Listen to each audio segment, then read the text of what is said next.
Today we're going to look at some useful theory. We're going to start with the major and minor scales, and as you'll see there are the three minor scales there, the natural, harmonic and melodic. So we're going to look at what they are, how they kind of change how you use them, but also how they relate to each other. So to start with, we will kick it off with the major scale.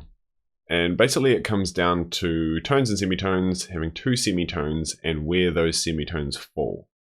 Because if we put them at the, if we have one at the start, if we start on B and just go up the white notes, we're gonna have a minor second straight away. We're gonna have a semitone straight away. And if we play through that, sounds pretty dark. But when we have it falling after the third note, there's one, and there's the last one. And that last one's really important as well, having it on the final interval.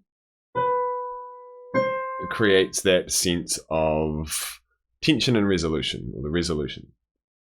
So, as you can see as well, if we naturally go up a C major, we're going to have F, chord 4 as a major, chord 5 as a major, and then 1 as a major. So 4, 5, 1 are three of the most important chords, 5 and 1 kind of being the main two. So both of them are major in this case.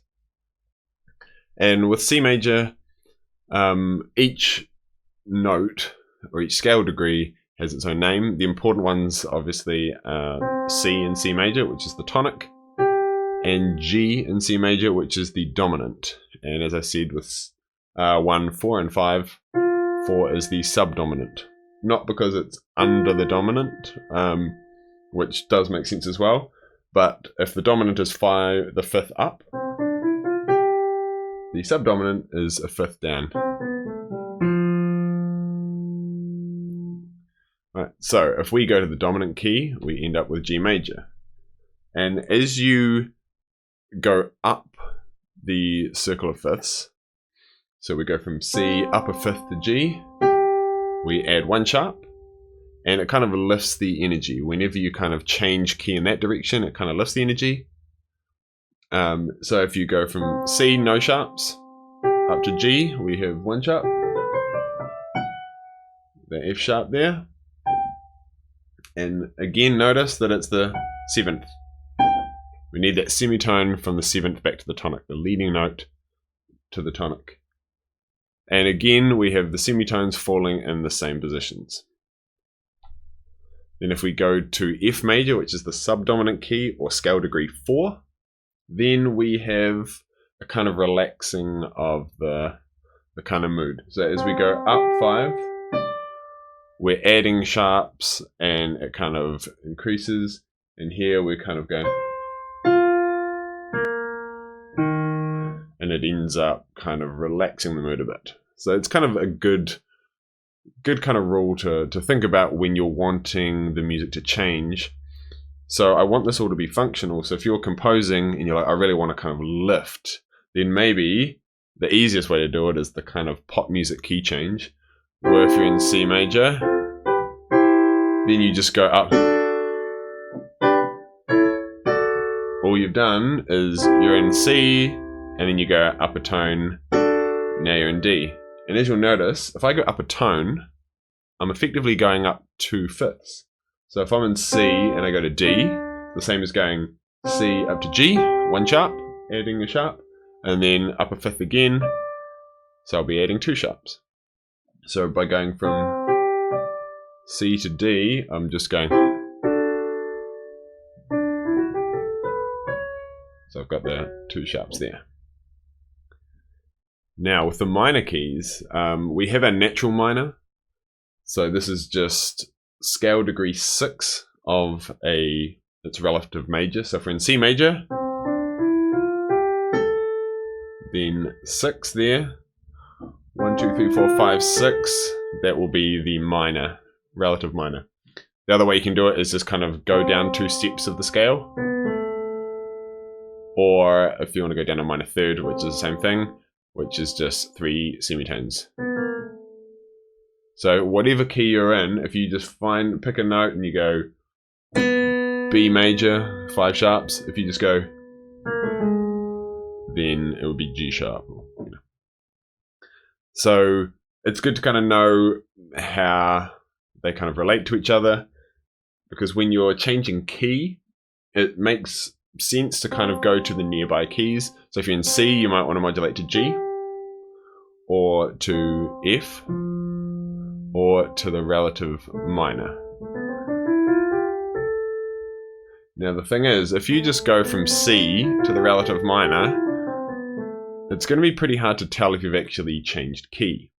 So one thing we really need to do is establish that key. And to establish the key, we need a 5-1 cadence. So if we're just rocking around a key, as soon as you get the 5-1 and you're like, ah, this is home. So if I just go, it doesn't really sound like home. So I need the chord 5. But as you'll see, in the relative minor, when it's in its natural form, natural minor, chord 4 and 5, if we see here, chord 4 and 5, D minor, E minor, they're both minor.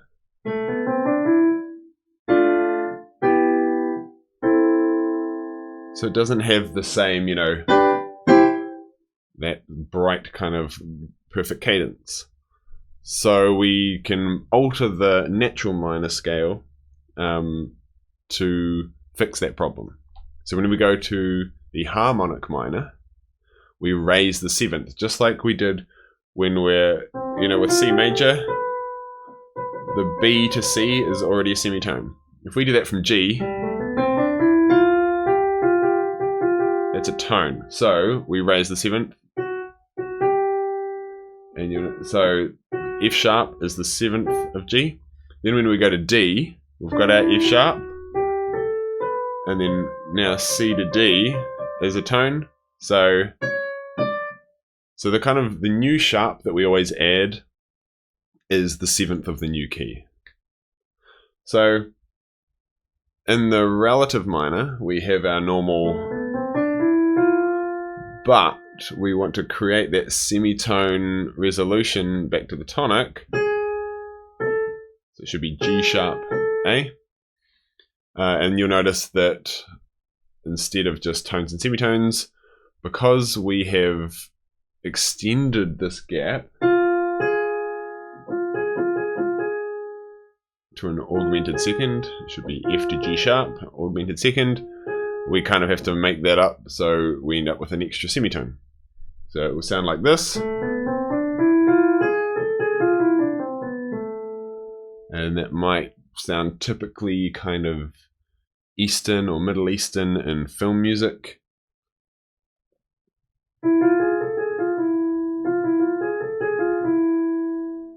It's the stereotype of the kind of snake charmer in like an Aladdin film, that kind of thing.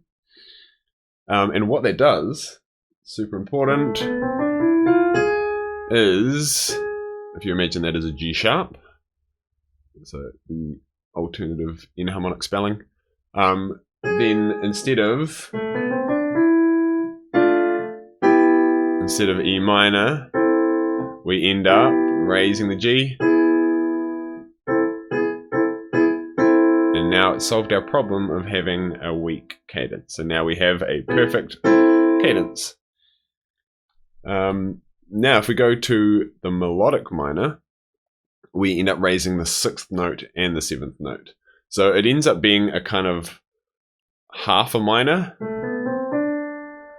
then kind of half a major.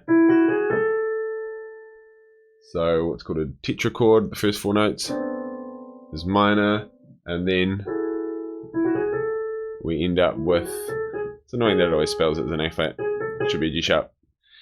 So it creates a kind of major half of it. But we only do it on the ascending scale. So, and then we go down the natural minor. And what this does is it will create chord 4 is major, chord 5 is major, and back to 1 minor. So this gives us kind of more material to play with, a bit of extra color. We can kind of stay in the natural minor.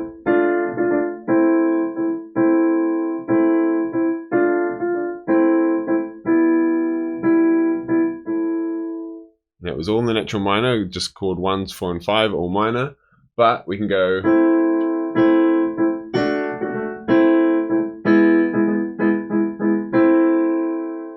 and then with the melodic minor we have our chord 4 and chord 5 as major, so we can kind of easily shift the gears or kind of shift the mood if we want to kind of create a little moment of triumph or a kind of more somber moment.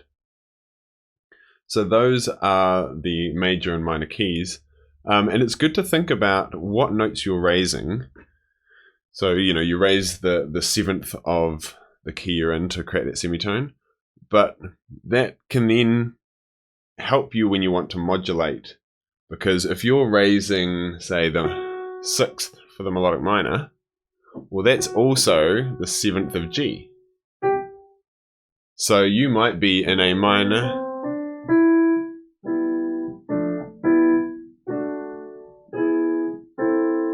but you might also use that F sharp to change key to G major, because as soon as you get that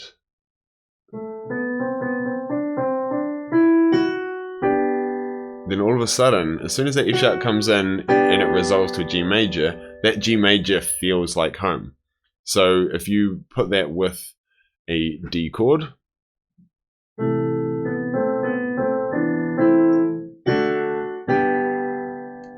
and then we have a perfect cadence which establishes the key.